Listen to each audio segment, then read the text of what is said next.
Alright, we're gonna give people some time to filter in here again.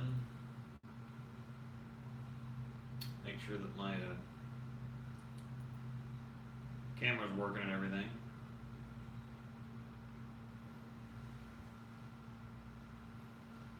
Adjust here. Better? Perhaps. Perhaps, perchance. Let me send out some links here. Hopefully we can get some extra people in here.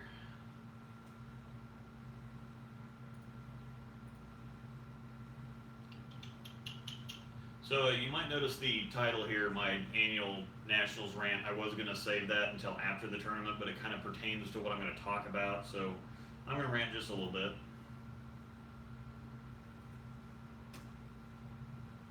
Send out some social media.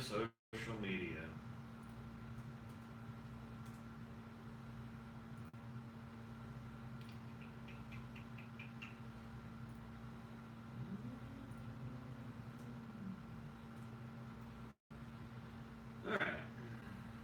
Let's see here. Soapbox. Yeah, I really need to get a soapbox. That would be awesome.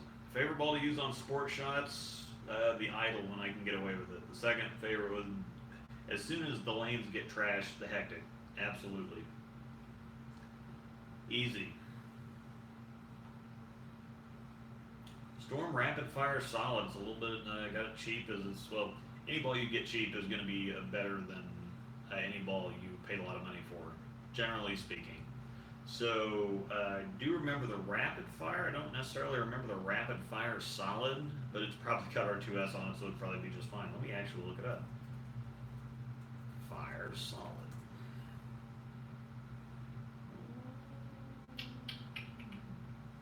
Rapid fire pearl.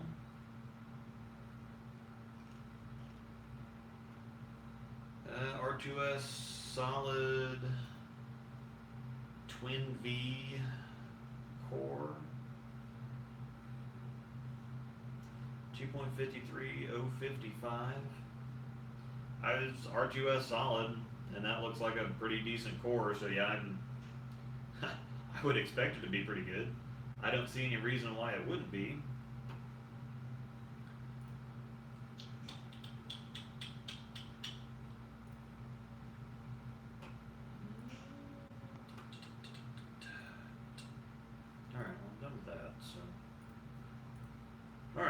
Still gonna wait. Any opinion on the 900 global honey badger? This is a storm channel. Thank you very much. The honey badger is pretty good though. I mean, what am I gonna say? It's bad? No, it's honey badger is pretty good.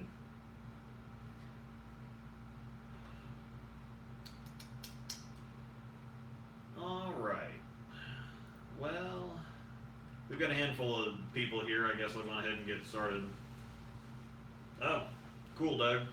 Just want to say from your reviews, you and your wife, I picked up a Sonic. You hit spot on. I like my new ball. Thanks for the input. Definitely. That's what I'm here for. So I will go ahead and get started here with what we're talking about. Like I said, I was going to hold my... Oh, before we go any further, if you want to... if you want to contribute to my new IQ Tour Rising purchase fund or whatever, the super chat button is down at the bottom here, the little dollar symbol. So if you want to if you either want to put your comment to the top or donate to the cause or whatever else. Anthony actually used it last night to force me to say some good things about Ebonite products. So I'm not entirely sure $3 was worth how nice I was. But turnabout's fair play. I've got something in mind, so just wait and see. We will have some, let's see, talking about the Nationals thing, probably what we're going to do, I will have a couple live streams from Nationals. Probably, we might do one, we bowl on Sunday and we bowl on Monday, so we might have one on Saturday. I think we're going to bowl some of the side stuff like the BTN, the Bowler's Journal, and kind of give our thoughts, or just kind of hang out and have some fun from Syracuse. And then I would imagine sometime Monday morning we're bowling the 7:30 p.m. squad Sunday, so it'll probably be like 10, 11 o'clock before we even get done with that. So we'll probably have a stream on Monday morning ish sometime, just to kind of recap how we did and talk about some stuff. It could be fun. And then we're all gonna be headed back on Tuesday, so we might have kind of a wrap it up thing later in the week, just to kind of talk about the whole nationals thing, how it went, everything. But you can expect to see a few things from nationals. Thanks very much, Luke. I appreciate it. Got the ball for 75 drilled, was used, but in good condition. Yeah, it should be rapid fire solid. Sounds like a good deal to me. Anyway, so we have, if you've ever bowled nationals before, if you ever have done more than just kind of, okay, we're going to sign up a team, we're going to go, we're going to have fun. If you actually kind of get into it, and I mean, the whole thing's an experience. The whole thing is really to go enjoy yourself. Obviously, you want to do well, but it used to be the greatest several months of the year. Now it's going to be the greatest like week of the year. But that's where the whole nationals rant thing comes in, because the first part of it used to be the live streams. Like it used to be whenever we got to the end of March or April, the tournament started. It was usually a couple of weeks before they had the first one. But the first nationals live stream was something that you could turn on and get into, and almost kind of feel like you're there, right in the crowd watching. And Matt Canzaro, Aaron Smith, I can't remember the other, Lucas Wiseman. Whenever they did stuff, or whenever they did the commentation. That's a good one. I'll have to save that one. Whenever they did the commentary, they were always really good about it. It was just a lot of fun to get into it and watch good bowlers bowl and watch what they did, watch how they did it. It was a lot of fun, and it got you into the feeling of nationals. Even if you weren't going for 2 or 3 months, it got you into it gave you the feels, man. It was awesome. Now, obviously, there's been a lot of changes here recently. I think most people are not happy about them. Number one, like, how do you grow something or improve it or advertise it by virtually eliminating all exposure, period?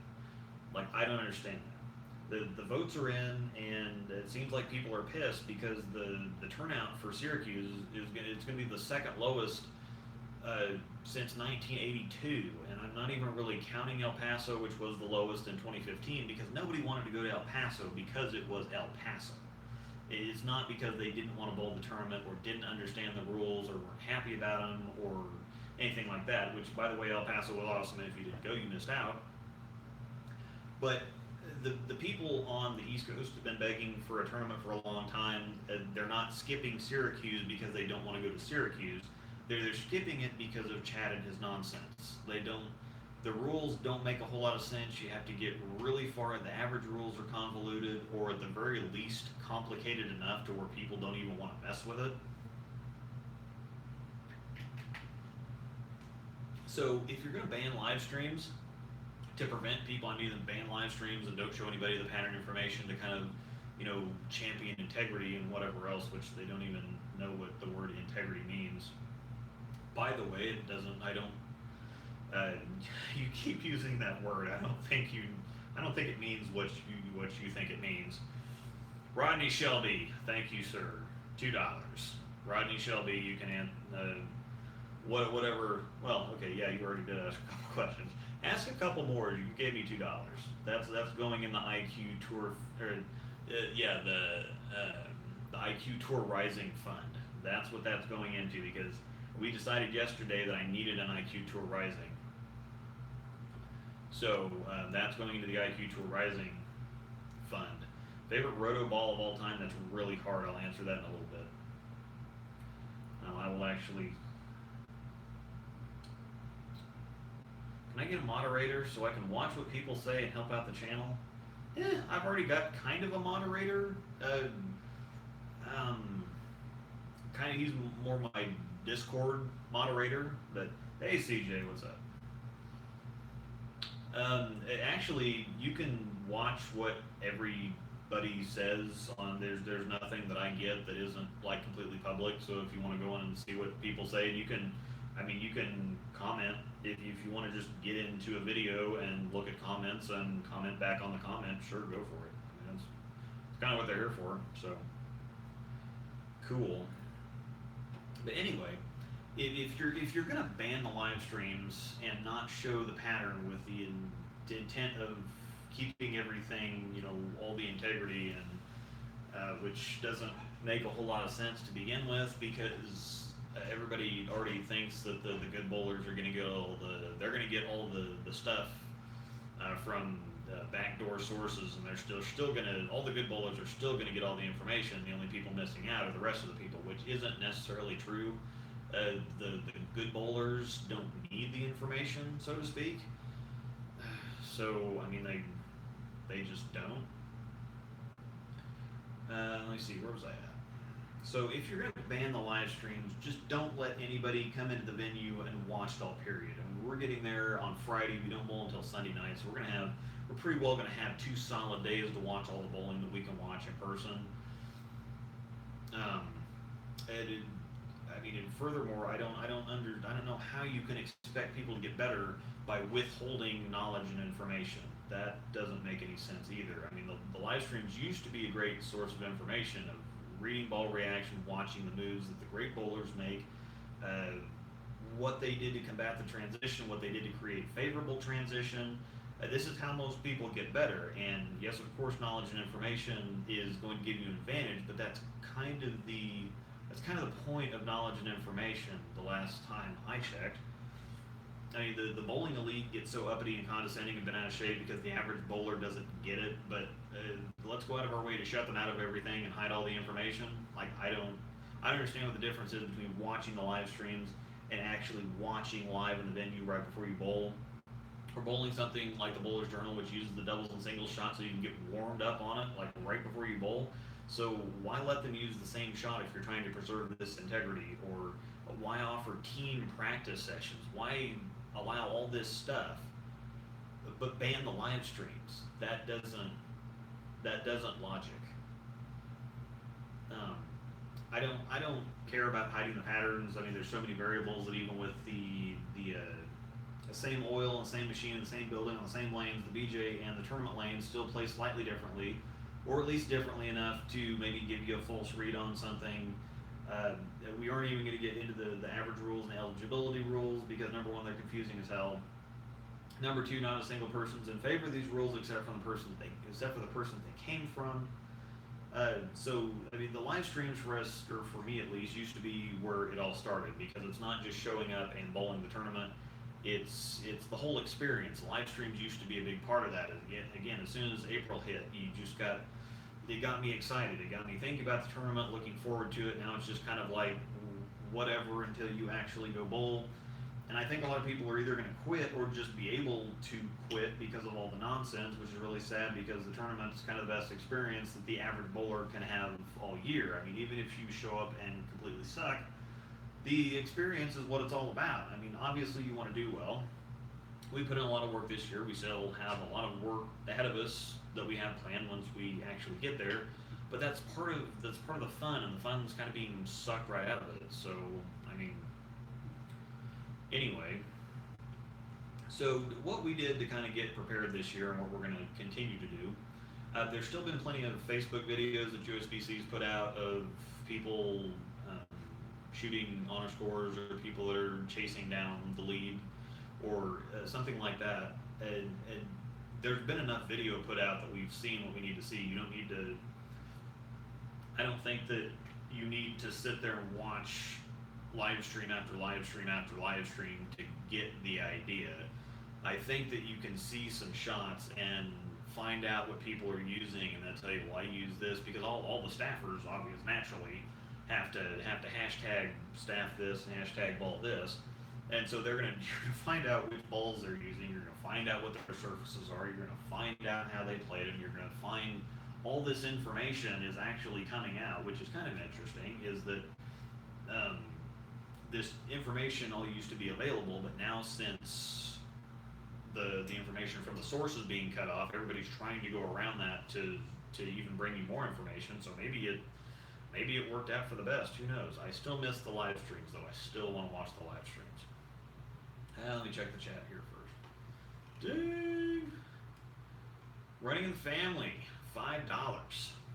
Are tour pros paid bonuses to roll a specific ball? So many intense fires with a mediocre look on the lanes from what I see. So much promo for the ball. No. What they are paid for is actually it's good. It's a good idea, or they're paid to kind of advertise and promote, or they're not paid bonuses to promote a specific ball. It is in their best interest, or naturally the company wants them to show off and promote the newest stuff. I mean, that's what happens whenever a ball comes out. I make a video for it and I put it out. That's kind of advertisement. Obviously, they want you to advertise the equipment, but what actually happens is they do have incentives for success. It doesn't matter what ball they're throwing if they're not on TV, and if a bowler gets onto a TV show and uses a ball just because it's new, and then they suck using it, that's bad advertisement.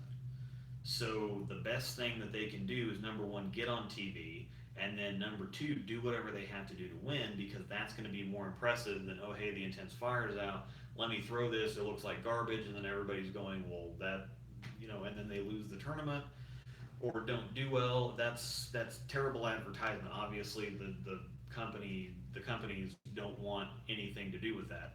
I don't think that I haven't seen a whole lot of intense fires with a mediocre look on the lanes. I haven't seen a whole bunch of them to begin with. I saw a little clip from Liz Johnson, who was doing well with one that was like 1,000 or 2,000 the other day at the U.S. Open. But it might be another thing where they've seen a look that they kind of like out of it, and they're not familiar with it enough yet to know when they should use it and when they shouldn't. All they know is it's new, and it's a different look from what else is in the line. And if they try it and it doesn't work, that's the progression that everybody goes through. I mean, when you get a brand new bowling ball, you don't know 100% when you're buying the ball if it's going to be the best ball you've ever owned, or maybe you might not match up with it. That's been the case for me a couple times where I've gotten something that I thought this is going to be awesome, and I was kind of disappointed by it because it just didn't match up well for me. But you never really know that until you try it. So I think because it's new and because it's available, it's a different option. It is kind of a different look within the line. There's nothing else in the line right now that I think in either Storm or Roto, that reacts like it. And so I think they're giving it a shot just to see what happens. But no, they are not paid bonuses or any kind of incentives to use a specific ball. There are actually incentives for success. That's dry here in Cowtown, USA. It's 103 degrees outside right now. Dodge City. So no. The simple answer is no.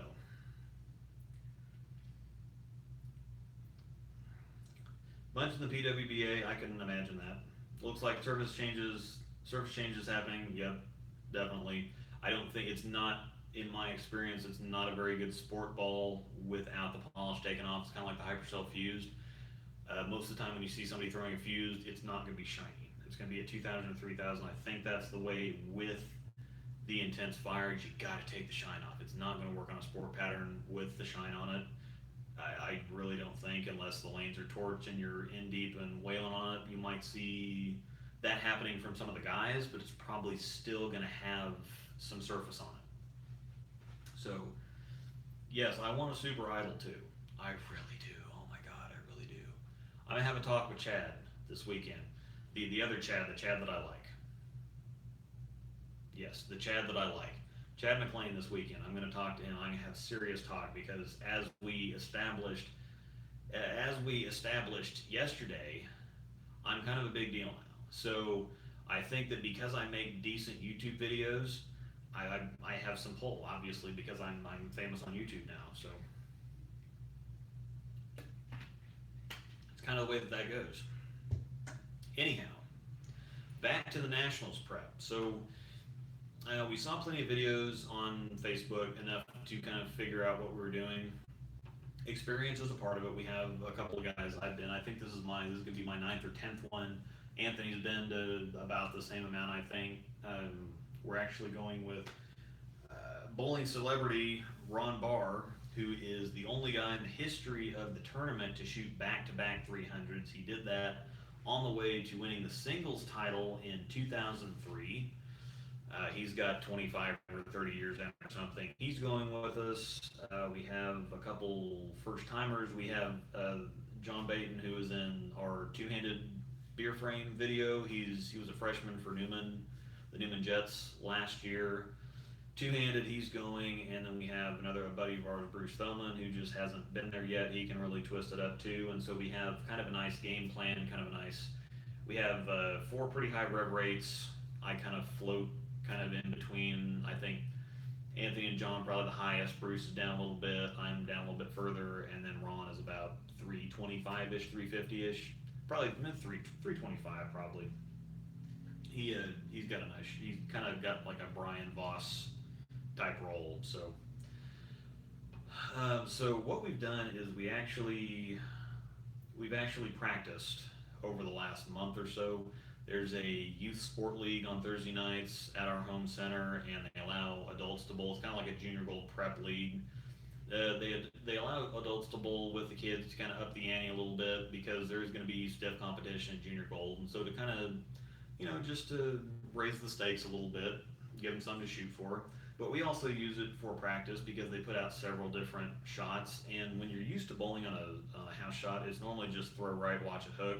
You can't do that on any sport pattern. So I don't care if it, again, I don't really care if it's the specific national shot because there's so many variables that it's not going to play the same. Even the Bowler's Journal, like I said, is not going to play the same as the tournament lanes do.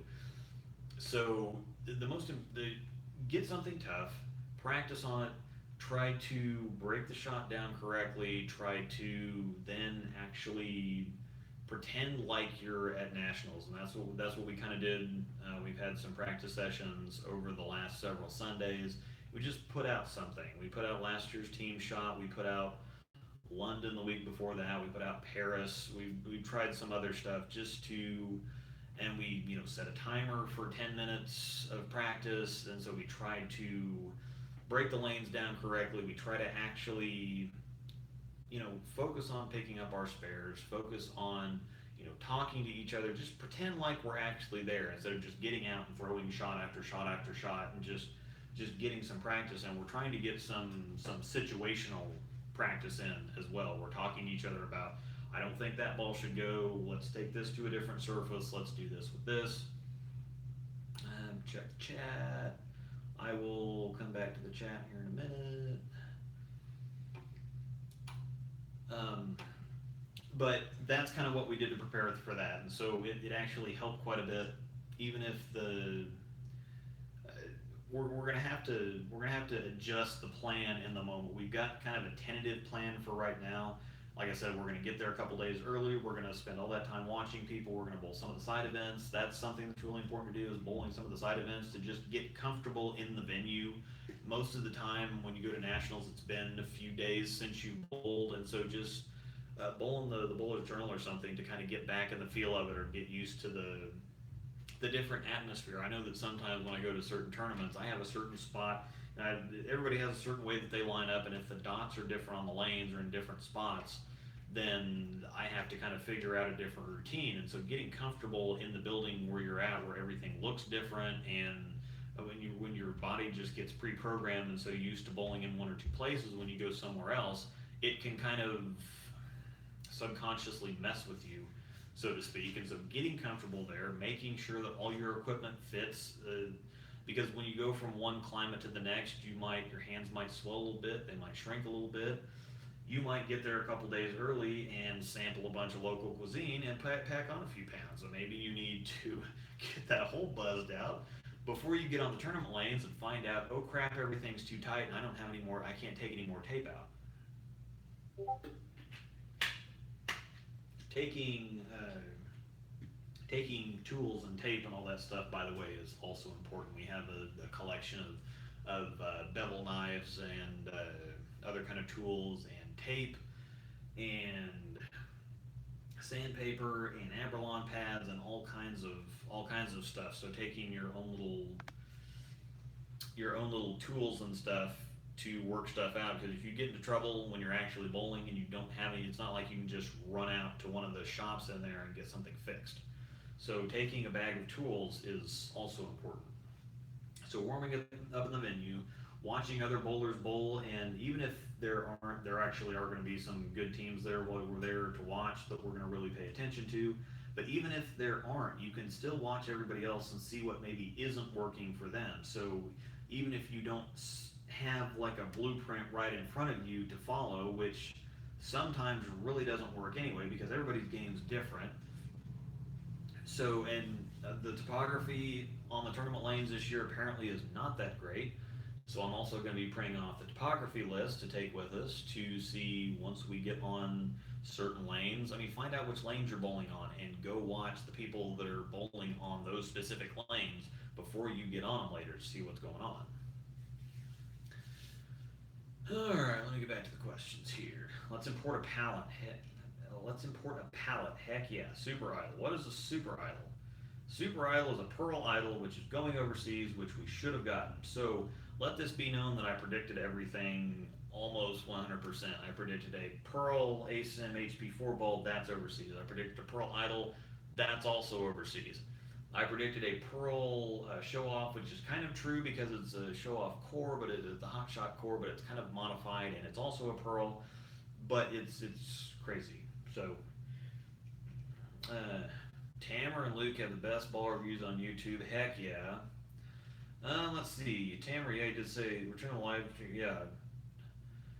Yeah, the live streams were just great to watch. It made you feel like you were there. It was fun. It got you into it. Now that they don't have that, like, I don't know how people are going to find out about nationals or really get into it without somebody to say, "Oh, watch this live stream, watch this promo video, watch this or watch that." You just see somebody getting onto YouTube every once in a while saying, "Oh, well, there's this tournament out here somewhere, and we're just going to show you a couple minutes, and somebody famous is doing something, and whatever." Like, who cares? Watch the whole sessions. Actually, that is also another great point. Is there are still some teams that got the videos, which I'm going to get the video. You can purchase a video of your session, of all your events at nationals. Now, they didn't have any live streams last year, but some of the people who purchased the videos of their team and double and single sets actually uploaded them once they got them, because after the tournament's over with and they announce all the pattern, then you can put up whatever you want to put up. And so there actually are some videos from last year's tournament that are up on YouTube now. I actually went back and watched those. Jeff Riggles and those guys, and I think the Buddies Pro Shop guys, Chris Forey, and them put their videos up, so I actually watched that. That was a lot of fun. So it's nothing that's necessarily going to help this year, but you can still go back and watch past live streams, because I did a video last year or something where I kind of compared all the shots that they've used over the last several years since they started putting out the pattern. And one constant that will never change is that they want to make the shots as playable as possible for as many different styles as possible, because it's the largest participant tournament in the entire world, and they're not trying to shut out high rev players, they're not trying to shut out low rev players, they're trying to make it as balanced as possible and playable, not necessarily scoreable, but as playable as possible for as many different styles as possible. So you're never going to have a 50-foot pattern, you're going to have a 30-foot pattern, you're going to have a 35 mil pattern or like a 19 mil pattern. It's just not going to happen. They are committed to making it as playable as possible for as many people as possible. So that's one thing to think of too. Pearl Idol was, released overseas. Yeah, I know exactly how I feel about that. Heckin' pissed. Went to Junior Gold. Yeah, Junior Gold is kind of like the kids' nationals, and it's huge. It's even a little crazy. I don't think nationals is necessarily as crazy as Junior Gold. I haven't been to Junior Gold. I want to go one of these years just to see the madness, but I've heard stories and seen pictures, and yeah, it's basically like the kids' nationals. So I recommend a low flare drilling left for a short 35-foot sport shot made with a ball with not a lot of shine. It really depends on the volume because some 35-foot sport shots can play really dry and some of them can play really wet. Some of them, if it's a really dry one, you might want polish. If it's a really wet one where the ball's going to hit the end of the pattern and jerk, you're probably going to want some surface on it. But again, everybody's game's different. There's so many different situations. It's hard to make any accurate or realistic recommendations because we put the youth sport league on Thursday nights that we bowl. They put Sydney down, which is a 33-foot pattern a couple weeks ago when I started out at like fifth arrow, which is completely the wrong thing to do unless you're bowling at that house. In which case, playing deep on everything is absolutely the way to play stuff. So. What's a typical trip to nationals cost? I think if you bowl on a weekend or their prime time slots, it's like $180 or $200 for the premium spot, and for the regular entry fee, it's like $150. It's probably gone up. I don't really know. Somebody says, "Give me this much money," and I just give the money to them. And then the travel fees, depending on whether you're driving, how far you're driving, whether you're flying. I would say it's probably about $1,000 to $1,500 most of the time, which is why I also recommend bowling some of the side stuff. Like if you're already going to pay $1,500 to go to the tournament, just spend the extra $70, get warmed up. If it's probably going to help, even if it doesn't help. I mean, at least you tried. Something keeps. Oh, it's Facebook. I've got to close Facebook. It's beeping at me. Okay. Yeah, Tamara. I mean, I watched them live at the center. That would also be great. But that reminded me of the old live streams. You find there's a difference bowling a dedicated center like South Point Vegas versus a convention center like in Syracuse. Do the lanes break down differently? Are there considerations? Depends on the age of the lanes. It depends on the install, which apparently the install in Syracuse wasn't that great. So I don't really think there is. I mean, fly Southwest, take 2 3-ball toes, put your clothes in a carry-on. Look at the topography. Yeah, I'm definitely looking. I'm printing that off and taking that with me, definitely. So I don't really find a difference bowling in a dedicated center or convention center. Once they get the convention center done, it kind of looks and feels the same way as it does in Reno or at South Point or something like that. So the way that the lanes break down has to do with the shot and the topography and all that stuff, and that's going to change from center to center. And it's not a matter of being a dedicated center in a convention center, because I think that they said when they were in El Paso, perhaps, that the install was one of the best installs that they'd had, and everything played pretty well there, I thought. Look at topography. South Point had a lot of variation. Syracuse is pretty consistent. Yeah, definitely taking the topography report. So that's basically what we did for the prep. We've got a lot of time that went into it. We're still obviously going to have a lot more time. We're going to get there, and we're going to bowl. We're going to have fun bowling. And part of that fun is sitting in the convention center and just kind of soaking it in and watching everybody else bowl. We won't do that the whole time, but that's kind of part of the experience. And since we can't have that more often with the live streams, we're just going to spend an extra couple days there and soak it all in, I guess. We're going to bowl some of the side stuff just to get prepped and warmed up. Will you use 180 grit? #doubtful. Definitely not on an intense. Definitely not on the team shot.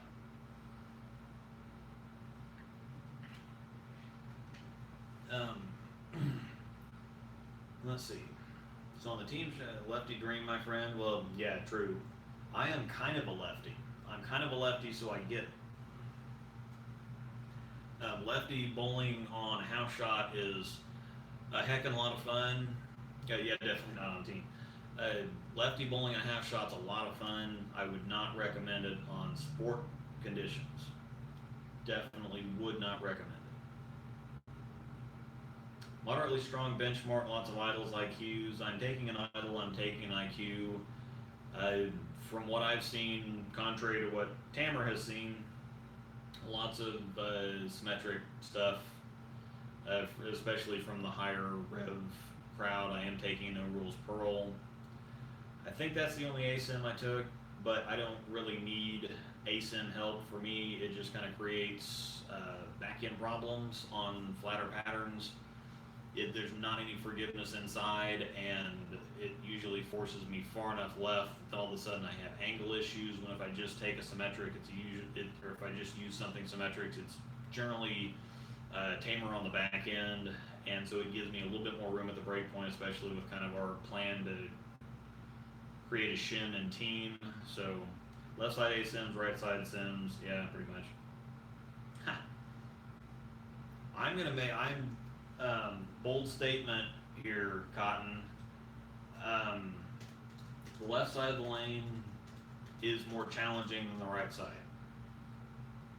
There, I said it. It really is.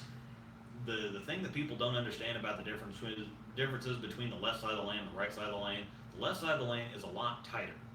Now, you generally, I felt like I had about half the room to throw out on the left side of the lane as I did on the right side, and even crazier on sport shots. Then you have to add in all kinds of angle nonsense too.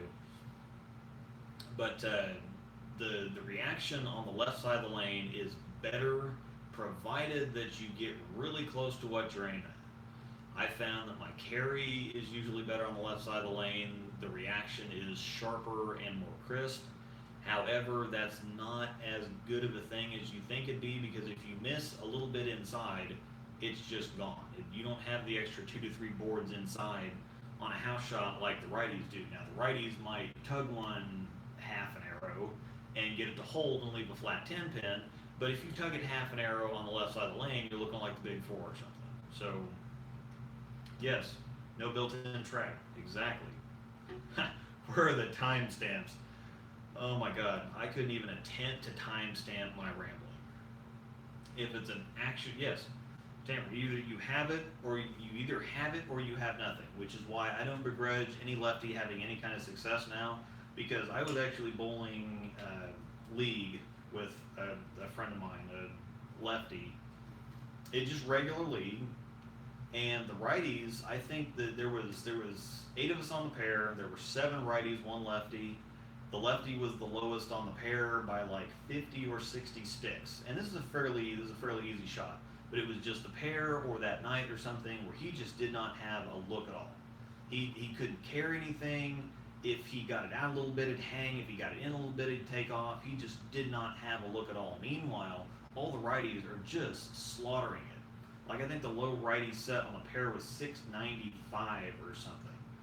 And he shot 630 or 640, just absolutely grinding it out.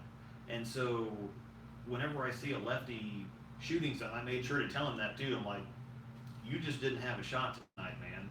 It's one of those lefty nights where the next time, a couple weeks later, when he was shooting 800 or something like that, and the righties were kind of struggling, like, I don't even care. If a lefty's having a good night, you just let them have their good night, because they're going to get into a tournament, or they're going to get into a night, and it's just not going to be there no matter how good they throw.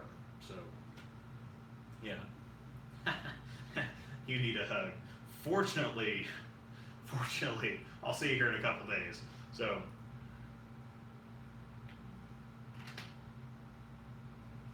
anyhow, PTSD setting in? Yes, kind of. I actually was going, the year that I bowled lefty a couple years ago, I actually was going to bowl nationals left-handed, and I put in like a month of practice on sport patterns and decided that I would rather suck right-handed than even attempt bowling left-handed on something tough. Just no. I'm still kind of a complete wall baby on the left side anyway, but that's kind of what you end up being on the left side. It's the difference between house patterns and sport patterns is so much bigger than it is on the right side of the lane. You don't even have any idea. Do not have any idea, because the lefty game is kind of get it to roll early and get it to be smooth on the back end. Like, you don't want the big wheel the righties have. Sometimes if you have it, it's kind of fun to play it, but you don't, generally you don't want lots of shape on the left side of the lane. You want it to roll early, and then you want it to sit there. You don't want it to get down and then look pretty good, and then all of a sudden dive right through the nose and leave you a bunch of crap. So, I don't think I'm gonna have anything lower than 1,000. I think we ever guest star in a Tammer bowling review. Possibly that would be very interesting to work out since we live nowhere close to each other, and trying to send videos or trying to put together videos when you email something and it gets compressed or something like that. It might be something I had to put it on a flash drive and like mail it to him or something. Possibly. I mean, we might even have we might work on something.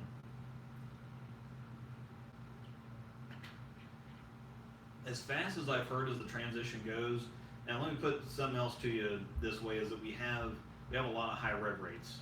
John and Anthony are probably in the 450-ish, 475-ish range. They can really twist it up, probably get to 500 if they wanted to. Bruce is probably in the 425-ish to 450-ish range. I can be anywhere from 350 to 425-ish. Ron's going to be about he's about 325. So we're going to transition the lanes really quick. And also for doubles and singles, the other guy going with us is about a 425, 450 rev rate in Jason Crouch. So yeah, so probably we don't want to beat the lanes up that bad that quick with as fast as I've heard the lanes transition. We want to kind of beat them up quick and then leave them alone, because even when we're throwing shiny stuff, it's likely going to be higher flaring stuff. I'm going to throw my no rule in our kind of practice sessions, and from my history with nationals previously, I'm going to be throwing my no rules pearl a lot. I'm probably going to be going from that to the daredevil trick to probably the marble pearl. So we're still talking higher flaring stuff. Even with it being shiny, it's gonna pick the oil off the lanes really quick. So I don't want to go crazy with surface and like completely blow a hole in it, because if you blow a big hole on a heavier volume, longer pattern, then you get over under nightmares for days, because if you hit the spot, it takes off. If you don't hit the spot, it sails for days.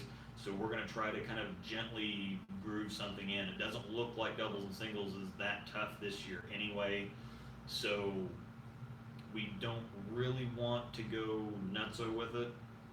We are bowling the Bowler's Journal, and we will try some stuff. Yeah, team is actually, with team, we're actually going to use urethane, a lot of urethane right up the middle to try to create a shim, because we've seen some of the lofting nightmares and have heard stuff from people saying it already starts out hooking and it gets dry really quick.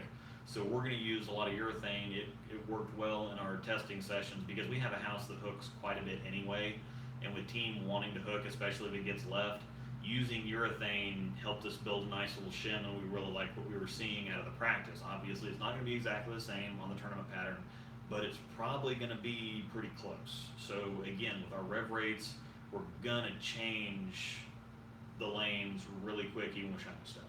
So yeah, it did get dry that quick, exactly. So we're going to focus. Normally, you go to something like nationals, and it's about transitioning the shot absolutely as quickly as you can so that you have something playable. This year, it really sounds like it's going to transition quick anyway. So we want to try to preserve the shot more than transition it. So we're going to focus more on trying not to beat it up very fast. So NRP, yes, 3,000 in from the left side in team, 20 to 10. I'm probably gonna be laying my hectic down on 35 and just kind of flinging it right through the middle, which that's my kind of shot anyway. I like the flatter stuff because I can get deep, and I like playing that kind of fade shot, just kind of flipping it, fading it through the middle, and having just that little bit of tip on the back end.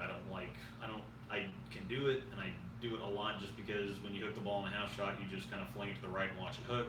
I would rather not do that. I can do that, but I would rather just kind of fade it right through the middle and then have it tip just a little bit on the back end, and that's kind of what the whole idea of the shim was for. So doubles, singles didn't move for 3 games, then it burnt. So we practice a lot, or we actually practice on Paris, which is lighter volume, but it's 47 feet long, and so it plays pretty heavy, and so we practice on that to get ourselves in the mindset of not flinging it to the gutter. Another big thing for me on sport patterns is don't ever miss right. If you miss right, you're always going to be in trouble unless you get lucky enough to miss far enough right to where you hit the 3-6 pocket, or or just take three off the right or something. Hopefully you don't leave a washout with that. Most of the time what happens is you've got really bad, if you miss right on something tough, especially at nationals, you're going to have a really rough spare to convert or a split or something nasty. If you miss left, occasionally you're going to get a split, but you're going to get splits if you miss right.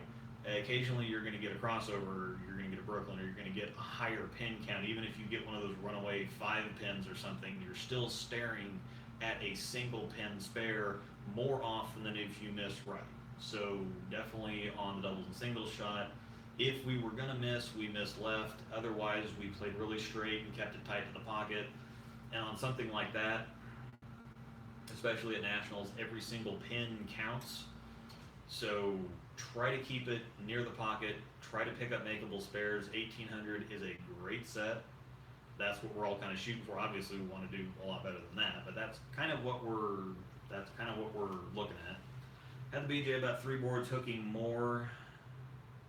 Delmonico Steakhouse. Okay, I know that we're gonna have to hit some pizza because aside from a few spots, we don't have good pizza here in Kansas. So we got good burgers, we got good steaks, we got good barbecue, Kansas City. But something we don't have is good pizza, aside from a couple little hole-in-the-wall spots where you can find it. Anyhow, that's kind of wrapping up this thing. I don't know what my camera battery's looking like, but if anybody, again, wants to contribute to the IQ Tour Rising Fund, drop me a couple bucks. I appreciate the guys that have already dropped me something. We fly out pizza in Kansas. Exactly. We don't have, pizza in Kansas. About like seafood in Kansas. Now we get I like some heckin' crawfish. I like all kinds of seafood, but that's probably something else we're gonna have to try in Syracuse because it's a lot closer to the ocean, so y'all's seafood's probably a lot better, so I'm gonna try some heckin' seafood. Pizza and seafood is what's gonna happen. I just forgot what I was talking about. I got distracted by food. Happens a lot. I like me some food. You can't tell, but I've got a tapeworm or something. I've got to shovel it in just as fast as I can to stay this huge. So it's Western New York. We don't have good seafood. What time are you arriving? We'll get there around 1 on Saturday. We're gonna get there. We were talking about flying in. We're gonna get there about noon or 1 o'clock on Friday. Anthony and the guys are driving, and so they're leaving tomorrow night about 7-ish, 8 o'clock-ish, and so Ron and I are flying out at 6 a.m. from KCI, and we're going to be there about noon, 1 o'clock. The rest of the guys will probably be there about 1 o'clock, 2 o'clock, something like that. So Tamara, also Chad McLean is bowling at like 11 o'clock on Saturday, so that's probably where we're going to be Saturday morning. I think we're going to bowl a couple of the side events, at least one of them probably going to bowl the BJ on Saturday, and then probably again on Monday after, because that's the other thing is that we thought with team and doubles and singles playing so differently, if we go bowl team, it'd probably be a really good idea to bowl the BJ on Monday to kind of recalibrate, so to speak. So, alright, BJ's in 40 frame game Saturday. I don't know if I'm going to do the 40 frame game. I don't necessarily want to bowl on a house shot. Might be a good idea to kind of loosen up, but I don't know that I necessarily want to do that. Booth closed at 7 p.m. We happen to know a guy. Actually, that's something I mentioned earlier. I avoided doing BJ before team also. Yeah, pretty much, because they play so differently that we're probably going to bowl it first, maybe, but we've we practice enough. I think we can switch back, but it may not be that great of a deal. How long will you be in New York? We'll be there from Friday through Monday. We're leaving Tuesday sometime. We bowl the late squad on Monday night. We bowl the 10:45 or 11 p.m. squad on Monday night. So 100% night and day. Yep, that's kind of what we expected. And mhm. Yep. Michael, we are taking quite a fair amount of tools with us. Yeah, Kevin, do the bowlers, do the bowlers journal last. Yeah. Yep. Nationals is fun, ain't it? But anyway, if unless there's any questions, Mike, go ahead and shut this off so that don't forget my hoodie. Yeah, it's kind of my wife's thing where she's got to get a hoodie every year, and so I'll have to, I'm sure I'll have to coordinate and bring her back a hoodie. Unfortunately, I probably can't bring any crawfishes back, but Western New York, you probably have better seafood than Kansas because we're kind of like literally in the middle of nowhere. Like where I live, we're like 2 hours from the dead center of the continental United States. So we're literally in the middle of nowhere. Yeah, thanks, Kevin. We're gonna try. Yep. Thanks, Norman. Tamara already bowled the main event, and he did really well, I think. He just kind of lives in the area. He's coming back to bowl some of the side stuff, so that's cool. Thanks a bunch. Click the like button before you take off, if you would please. Hopefully, my battery isn't about to die like it did last time.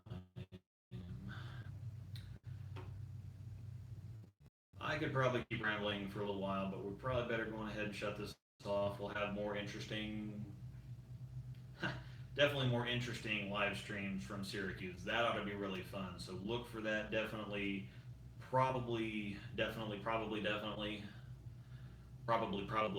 going to be doing one on Saturday at some point. Maybe I can wrangle Tamara into that live stream live, and we'll have Anthony on there, and we might even do. Here's the super special secret for the next beer frame thing: is we were planning to do it with Ron Barr at my brother's brewery, but it just never happened. This seems like something that could be kind of fun while we're already there at nationals. He's kind of a celebrity in his own right. So again, for those of you who weren't here earlier, he's the one of the guys that we're going with is the only guy in the history of the tournament to shoot back-to-back 300s. He did that in singles in 2003 in Knoxville, in winning the tournament also. So he's also the most interesting man in the world. I think that they should forget the Dos Equis guy and make Ron the Dos Equis guy because he's way more interesting than that guy is. So we'll probably wrangle him into some kind of live stream there. Dodge City, Kansas, Cowtown, USA. It's 103 degrees.